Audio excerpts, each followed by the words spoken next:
Alone/Together is a movie by Antoinette Hadaune, who directed movies like That Thing Called Tadhana, Love You to the Stars and Back, and Never Not Love You. Right away you can tell that this movie is a romance movie just by those examples, never mind the fact that it stars probably our current most popular love team, LizQuen.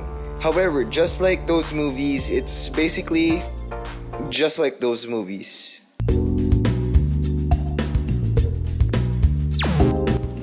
I just want to say right off the bat that this is probably one of the stronger points of the story. The lighting, set pieces, camera work are all well done. The mood of each scene are well driven by the visuals, and you can definitely feel the slight air of melancholy just by looking at the trailer alone. Direct Hadaune is no stranger to making her films look great. For the most part, the editing was fine. I did notice a few sound design errors, which sounded like they mixed dubbing and on-set recorded sound. Mixing those, of course, is a bad idea. I still think this is a lot better than the Star Cinema movies in that aspect, because Star Cinema likes to dub their movies, and I personally think their sound design is extremely bad because of this. May kulang ba sa'kin? May mali ba sa'kin? Bakit ba po? First, we have to talk about the soundtrack. It's one of the better soundtracks I've heard in a local film, to be honest. Yes, I'm talking about J.M. de Guzman's version of 214 or 214. It's no surprise that the trailer was well made because it was accompanied by this song.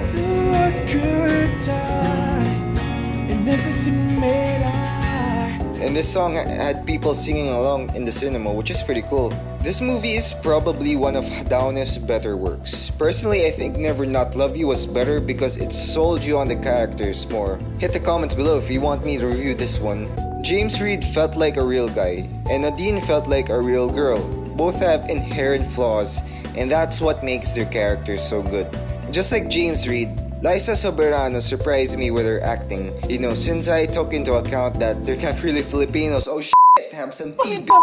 But what Liza didn't have is that inherent flaw that should have made her character more authentic. In the story, Liza did something bad, and it felt like she was a victim of this unfortunate thing rather than her actually causing it. Her character is too much of a fairy tale good girl where her only problem is that she's confused.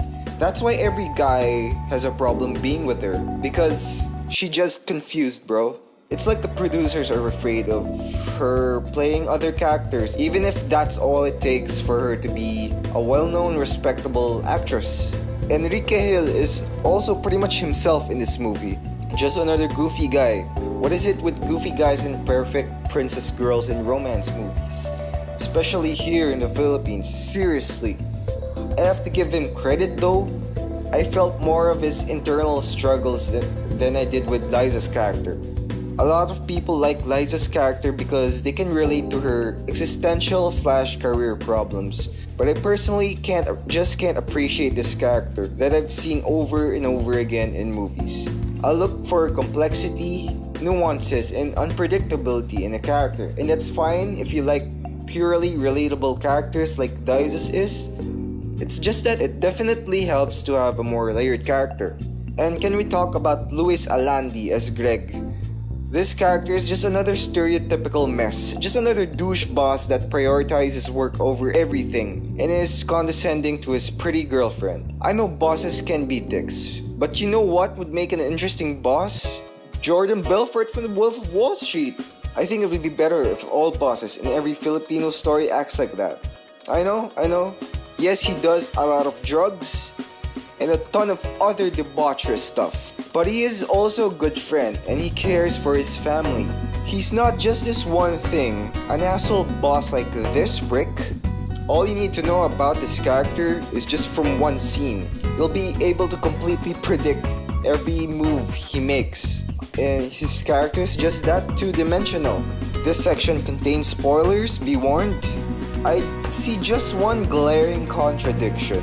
In the story, we see the spoliarium, and they have this discussion in class about not forgetting about your past or history.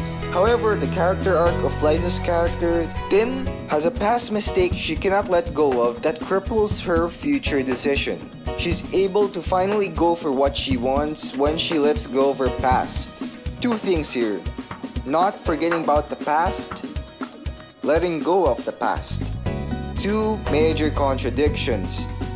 Neither are actually wrong statements. It's just that why do you have to put these two things in the same movie? It just adds a major disconnect in my opinion.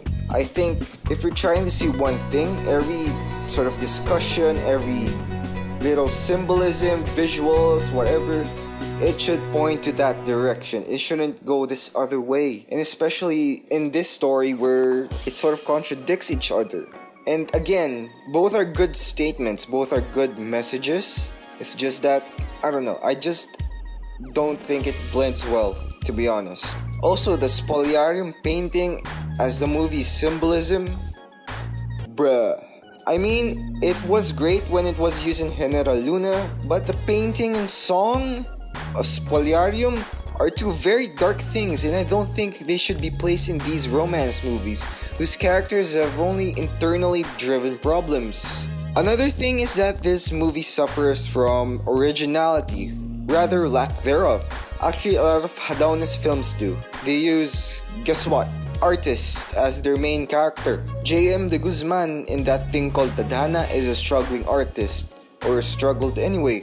James Reid in Never Not Love You is a struggling artist, a graphic designer. And now Liza Soberano is a struggling artist. Although she doesn't primarily create art, she does work and is interested in that industry. See, the problem with this artist thing is your story comes off as a dear diary, some personal thing, and it doesn't really expand beyond that, beyond what you know about yourself as an artist. Yes, Antoinette Hadaune is an artist. She's a filmmaker. She's a writer, right? She might have produced films. And at the very core of that, she's an artist. So it's the first type of story you'll make as a filmmaker is a story about an artist, because that's the easiest film to make. But the problem that is you cannot go beyond yourself.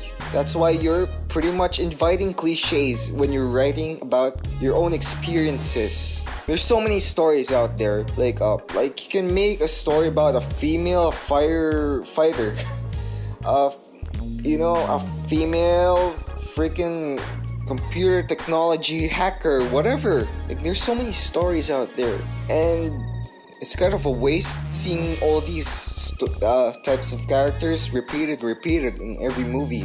You see, the thing is, the artist thing can be replaced with anything. Art doesn't necessarily have anything to do to connect with the story. The main conflict is an internally motivated problem. Not being sure with a career that you've been in. You know, you can be successful in school, we can do everything, and you can still fail in life. And that's okay. That's what the film is about, right? So that's good. But, you can definitely move away from that. And it's just such a wasted opportunity, in my opinion. I personally think that the occupation of the character has something to connect with the story. In Star Wars, Han Solo cannot be anything aside from a smuggler, because his actions, the way he acts, the way he makes decisions is all influenced by his experience as a smuggler. And 500 Days of Summer, a more grounded story. Tom being an architect, yes, an architect is kind of an artist, but being an architect has a direct connection with him writing postcards. You see, the author of the screenplay said that's good contradiction, being maker of this most disposable thing, postcards, as opposed to being an architect, making the least disposable thing, a building. I guess I just figured, why make something disposable like a building when you can make something that lasts forever, like a greeting card? So that has a connection to his growth as a character. I mean, all these details need to be taken into consideration in order to make a great film that connects with the audience. Like, these are current producers who are hiring Liza Soberano, Enrique. They can definitely make something solid. They just can break through their cliche way of selling movies. They definitely have the money to do it. They can definitely find the talent to do it. But anyway, that's pretty much the gap between us and Hollywood. It's really a big gap between our mainstream movies and Hollywood's movies. Even the mainstream movies in Hollywood. I also have to note in the story, the dialogue, there's this very on-the-nose explanation of like, scholar ako, mataas grades ko, blah blah blah, was very on the nose, and I thought it was pretty annoying. Like, it's okay, you can say that. Just say it once, because they've kept repeating this thing. Magna cum laude standing ka, tapos on time ka pag-graduate, totoo ka ba? Gusto ko nang baguhin ang mundo. Bakit ba ako? Anyway, that's all I have to say about the movie Alone/Together, or Alone Together. I'd say it's a good movie. If you're not a fan of cliches, repetitive stories, I'm sorry, this is just not anything new. If you like to watch these romance movies, you've liked them time and time again, every time you watch them, and you just want to have a good time, I think this is one of the better movies. It's just that it doesn't do much new, except for maybe the ending, which I don't want to spoil, but the ending was pretty unique in its own way. But yeah, aside from that, if you like the video, please subscribe, hit the like button, tell me your thoughts in the comments. Did you like the movie or not? And yes, I'll see you in the next video.